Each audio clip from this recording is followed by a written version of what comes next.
Hello and welcome to all you are watching Mahakal study. दोस्तों मैं रोहित मिश्रा आपके अपने यूट्यूब चैनल महाकाल स्टडी पर स्वागत करता हूं। उम्मीद है आप सब लोग बहुत अच्छे होंगे, अपनी तैयारी अच्छे से कर रहे होंगे। तो मैंने आपको 2 वीडियोस दे चुका हूं। अब ये आज मेरी तीसरी वीडियो है। तो मैं जैसा कि मैंने आपको बताया है कि आपको मैं हर दिन एक अच्छे रूल के साथ एक वीडियो प्रोवाइड करूंगा इंग्लिश की। तो आज कुछ न्यू रूल्स देखते हैं, समझते हैं। ये बहुत ज़्यादा रूल इंपॉर्टेंट है और हमेशा एग्जाम्स में क्वेश्चन इन्हीं से आते हैं, ठीक है। तो इनको रट लेना है, आपको नोट्स में बनाना है। पीडीएफ अगर चाहिए तो आपको व्हाट्सअप कर देना है हमारे नंबर पर, आपको मैं सेंड कर दूंगा, क्योंकि मैं टेलीग्राम वगैरह इस समय यूज़ नहीं कर रहा हूँ, ठीक है। चलिए देखते हैं अपना आज का रूल पहला क्या है। तो डियर, आज हमारा पहला रूल है ईच और एवरी। ईच और एवरी का प्रयोग कहाँ कहाँ करते हैं। जैसे सेंटेंस लिख दिया जाएगा, आई हैव ए बुक, ये एग्जांपल के तौर पर है, I have a book in every hand. तो आपको दोस्तों ऐसे 2 पार्ट में तोड़ देगा, 3-4 पार्ट में ऐसे करके। नो इरर, यहाँ नो इरर दे देगा, पूछ देगा बताओ इरर कहाँ है। तो जाहिर सी बात है यहाँ पर एवरी नहीं यूज होके ईच यूज होगा। जब कब आप फाइंड कर पाओगे, जब आपने पढ़ा होगा कि रूल्स क्या है, कहाँ पर ईच प्रयोग होता है, कहाँ पर एवरी प्रयोग होता है। तो समझते हैं भाई कहाँ पर ईच और कहाँ पर एवरी प्रयोग होता है। दोस्तों ईच कभी प्रयोग होगा, कहाँ पर प्रयोग होगा, इंडिविजुअल, यानी कोई भी दो या दो से ज्यादा लोगों के लिए यूज होता है ईच, ठीक है। एवरी हमेशा ही जो है 2 से ज़्यादा के लिए ही यूज़ होता है, वो 2 के लिए नहीं यूज़ होगा, 2 से ज़्यादा के लिए ही, यानी 3 हो 4 हो, इसके मतलब ग्रुप के लिए। जैसे मैं कहूँ कोई 9 लोग हैं, 9 या 10 लोग हैं, तो मैं एक-एक करके बताऊँ कि सबके हाथ में एक-एक बुक है, तो आप उसके साथ ईच का प्रयोग करेंगे। अगर ग्रुप को एक साथ में ले रहा हूँ 9 लोगों को, तो वहाँ पर आप एवरी का प्रयोग करेंगे। तो समझते हैं, I have a book in every hand. तो भाई एक इंसान के कितने हाथ होते हैं, 2 ही हैंड होते हैं ना भाई। एक इसमें होगा, एक इसमें होगा, तो जाहिर सी बात है इसमें ईच का यूज होना चाहिए, ठीक है। एवरी का प्रयोग नहीं होना चाहिए। तो ये यहाँ पर ईच और एवरी का आपको अंतर समझ में आया होगा, ठीक है। और देखते हैं सेकंड एग्जाम्पल। सेकंड रूल क्या है हमारा। ईच का एक तो प्रयोग ये हो गया, आपका एक रूल ये हो गया। दूसरा रूल देखते हैं क्या है। ईच हमारा एक तो प्रोनाउन भी होता है और ईच हमारा एक एडजेक्टिव भी होता है, ठीक है। ईच जो हमारा प्रोनाउन भी होता है, एडजेक्टिव भी होता है, ये आपको रट लेना है, ठीक है। प्रोनाउन में क्या होते हैं, जो नाउन की जगह पर यूज किए जाते हैं वो प्रोनाउन कहलाते हैं। आपने पढ़ा होगा डेफिनेशन में, ठीक है। अगर नहीं पढ़ा तो समझ लो। एडजेक्टिव क्या होता है, जो नाउन को डिफाइन करते हैं, मतलब उनकी क्वालिटी बताते हैं, विशेषता बताते हैं, वो आपके एडजेक्टिव होते हैं, ठीक है। टेल अबाउट ए नाउन, जो नाउन के बारे में बताते हैं वो हमारे क्या होते हैं, एडजेक्टिव होते हैं, ठीक है, ठीक है। और जो उसके स्थान पर प्रयोग होते हैं वो प्रोनाउंस कहलाते हैं, ठीक है। समझते हैं example. Each of my student is working very hard, ठीक है। और क्या समझते हैं यहाँ पर, एवरी जो है, एवरी हमेशा एवरी हमेशा क्या होता है, एवरी हमेशा एडजेक्टिव, एवरी हमेशा वो क्या होता है, एडजेक्टिव होता है। ईच हमारा दोनों होता है, प्रोनाउन होता है और एडजेक्टिव होता है, ठीक है। और एवरी हमारा क्या होता है, ऑलवेज एडजेक्टिव होता है, ठीक है। चलो आगे देखते हैं। जैसे और एक बात और बता दूं, चलो आगे लिखा आगे ही समझाऊंगा, ये बात जो मैंने लिखी आपको समझाऊंगा। ये हमारा थर्ड रूल क्या कह रहा है, ईच जो है, ईच कभी एब्स्ट्रैक्ट नाउन प्रयोग नहीं होगा। एवरी के साथ जो है एब्स्ट्रैक्ट नाउन का प्रयोग होता है, ठीक है। किसके साथ, एवरी के साथ यूज होगा और ईच के साथ नहीं होगा। भाई एब्स्ट्रैक्ट नाउन क्या होता है, आपने पढ़ा होगा, नाउन में 5 टाइप के होते हैं। एब्स्ट्रैक्ट नाउन वो होता है जिसको आप टच नहीं कर सकते, देख नहीं सकते, ठीक है, केवल फील ही कर सकते हैं। जैसे लाफ्टर यानी हंसना, ठीक है। और मोटापा, बुढ़ापा, ठीक है। रीजन, ये सारे जो आपके होते हैं क्या, एब्स्ट्रैक्ट नाउन होते हैं, ठीक है। तो इनको आप जो है ईच का प्रयोग इसके साथ कभी नहीं होता, एब्स्ट्रैक्ट नाउन का, ठीक है। एवरी के साथ में प्रयोग होता है। आओ समझते हैं भाई। और यहाँ पर आपका क्या बताया मैंने कि प्रोन एडजेक्टिव का प्रयोग होता है। तो देखो यहाँ पर जो ईच ऑफ माई जो यूज हुआ ये एडजेक्टिव होता है, ठीक है। माई जो है ये आपका एडजेक्टिव है, ठीक है। पसेसिव केस, पसेसिव एडजेक्टिव जिसको बोलते हो, ठीक है। चलो आगे देखते हैं। तो कहाँ पर थे, एब्स्ट्रैक्ट नाउन के बारे में मैंने आपको बताया, वो समझ में आ गया होगा। चलो देखते हैं एग्जांपल के साथ में। I have each reason to be happy, ऐसे करके आपको तोड़ के दे देगा 4 पार्ट में, पूछ देगा कहाँ पर आपका एरर है, फाइंड करो एरर। तो आप जाहिर सी बात है यहाँ पर एवरी ना लगा के ईच लगा देगा। और तुमको पता है कि मैंने आपको बताया कि एवरी की जगह एवरी जो है, एवरी के साथ में एब्स्ट्रैक्ट नाउन आता है, ईच के साथ में नहीं आता है, तो जाहिर सी बात है वो ईच लगा के देगा। तो ये सब आपको याद रखना है कि एब्स्ट्रैक्ट नाउन कोई भी है उसके साथ में कभी भी ईच नहीं आएगा, एवरी आएगा। उम्मीद है ये वाला रूल आपका क्लियर हो गया होगा। चलो एक दूसरा रूल देखते हैं। दूसरा रूल हमारा क्या है, ये आपको कभी सेंटेंस, ये आपको 4 वर्ड्स दिख जाएं, ईच, एवरी, आइदर, नाइदर, ठीक है। तो क्या प्रयोग करोगे आप सेंटेंस में, ठीक है। तो अगर कभी ये 4 वर्ड्स देखते हैं तो आप क्या करोगे, वर्ब भी सिंगुलर यूज होनी चाहिए, एडजेक्टिव जो हो वो भी सिंगुलर यूज होनी चाहिए, ठीक है। दोनों वर्ब एंड एडजेक्टिव सिंगुलर, ये देखो आपको ये रूल लिखना है, ठीक है। Verb and adjective both are singular, कभी प्लूरल नहीं यूज करोगे। समझते हैं एग्जाम्पल के साथ में। Each student is preparing for their exam, तो मैंने क्या कहा, यहाँ पर जो है सिंगुलर यूज होगा, क्या होगा, सिंगुलर। तो यहाँ पर देखो आपने, मैंने कहा कि जब कभी ईच दिख जाए, एवरी दिख जाए, आइदर दिख जाए, नाइदर दिख जाए, तो आप क्या करोगे, क्या यूज करोगे, सिंगुलर, वर्ब एंड एडजेक्टिव, ठीक है। तो एडजेक्टिव यहाँ पर देखो देयर यूज हुआ, क्या यूज हुआ, देयर, तो यहाँ पर देयर ना होकर ये हीज लग जाएगा, ठीक है। यहाँ ये फॉर नहीं गलत है, यहाँ पर ये जो देयर है ये गलत है, ठीक है। देयर जो है आपका प्लूरल है, ठीक है। मेरा, मेरा, तुम्हारा, ये सब होता है एडजेक्टिव, ठीक है। पसेसिव एडजेक्टिव जिसको बोलते हो, ठीक है। अधिकार दिखाना, कि अधिकार, कि मेरा है, ये बुक मेरी है, ये फोन मेरा है, या फोन उसका है, हीज, ठीक है।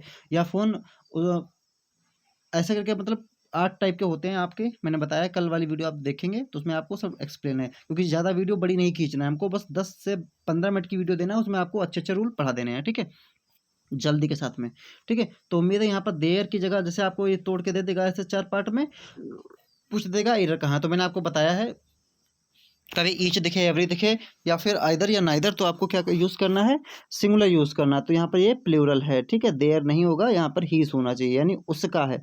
और देखो ईच के तुरंत बाद ये क्या है, ये नाउन है, ठीक है।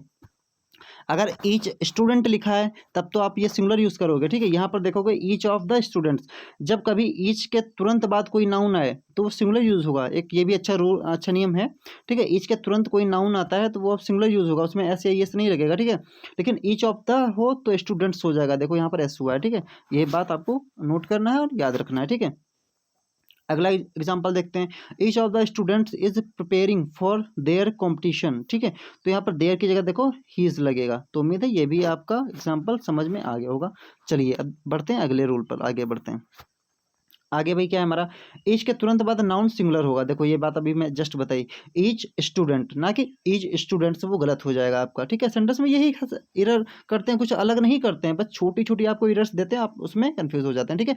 तो कुछ नहीं, आपको इंग्लिश कैसे तैयार करना है मैं बता दूं, आपको थोड़े बहुत जो बेस्ट रूल्स हैं वो तैयार करने हैं, कुल मिला के जो ये मैं रूल्स दे रहा हूँ आप इनको तैयार कर लेंगे, आपका लगभग हर एरर हो जाएगा ग्रामर में। फिर आपको जब रूल ग्रामर अच्छी तैयार हो जाए आपकी, फिर आपको कुछ नहीं करना, फिर आपको वकैब डेली 10 से 5 जो है अच्छी मीनिंग्स लिखनी है, उनके सारे सिनोनिम्स लिखने हैं। जैसे एक एक वर्ड मीनिंग आपने लिखी, जैसे आपने कुछ लिख लिया, ठीक है, एमिएबल लिख लिया, एमिएबल, ठीक है, तो उसके जितने सिनोनिम्स हैं वो सारे लिख डालने हैं, और एक दिन में केवल एक याद करो, लेकिन उसके एमिएबल के अगर 20 आपको वर्ड्स मिलते हैं तो आप सारे रट डालो। देखो घूम घाम के सारी वही वर्ड्स पूछे जाते हैं, कुछ अलग नहीं पूछे जाते हैं, आप थोड़े वर्ड्स रट लोगे तो उसी में से पेपर आ जाएगा, ठीक है। तो पहले ग्रामर तैयार कर लो, ग्रामर की प्रैक्टिस करते रहो, बाद में अपने वोकैब रटते रहो, कुछ नहीं, बहुत बड़ा इशू नहीं है, बस पढ़ते रहो लगातार।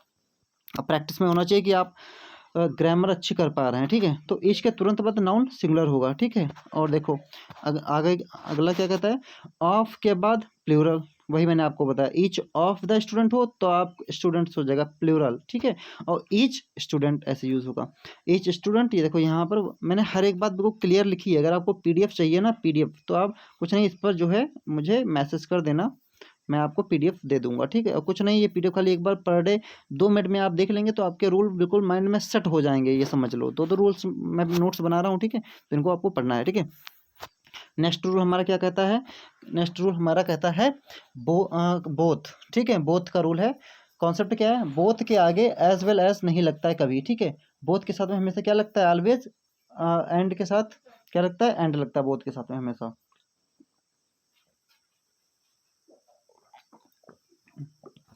ओम नमः शिवाय। खाते पीते रहो भैया, गर्मी बहुत हो रही है।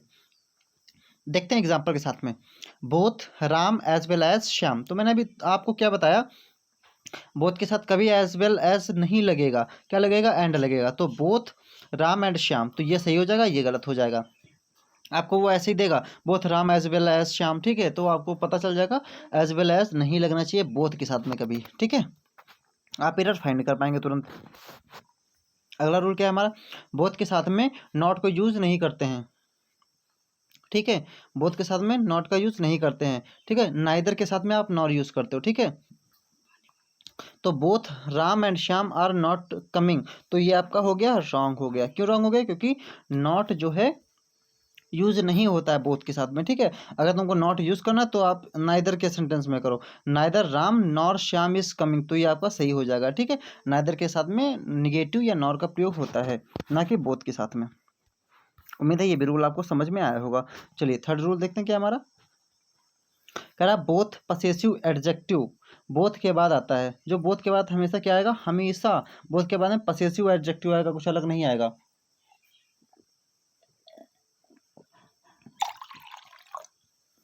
ठीक है, तो पसेसिव एडजेक्टिव मैंने आपको बताया था, माई, हर, देयर, योर, ठीक है, वंस, ये सारे आपके क्या होते हैं, मेरा, उसका, ठीक है, मेरा, उसका, तुम्हारा, अधिकार दिखाना, ठीक है, ये होते हैं पसेसिव एडजेक्टिव टाइप के होते हैं। तो बोथ के बाद में क्या आया, माई, बोथ माई स्टूडेंट, ये सही है, both my student, my both student, तो पहले नहीं आएगा पसेसिव एडजेक्टिव, हमेशा बोथ के बाद में ही आएगा। ये भी आपको रूल याद करना है, तो सेंटेंस में दिख जाए तो आप समझ लेना ये यहाँ पर एरर है या गलत है। They have every reason to be happy with their new home, तो ये आपका सही हो जाएगा। क्या हो जाएगा? सही हो जाएगा।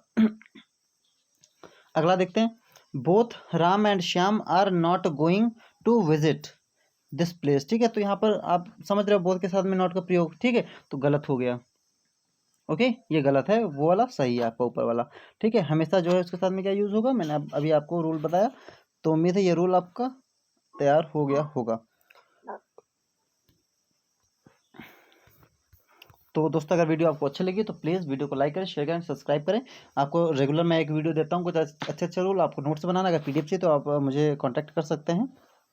अच्छे रूल्स पाने के लिए ऐसे जुड़े रहें चैनल से, जितना हो सके सपोर्ट करें, ठीक है। और 20 तारीख के बाद में आपको मैं मैथ की भी वीडियो दूंगा, ठीक है, मैथ्स की भी वीडियो दूंगा, ठीक है, 20 तारीख, बस 20 तक वेट कर लो आप।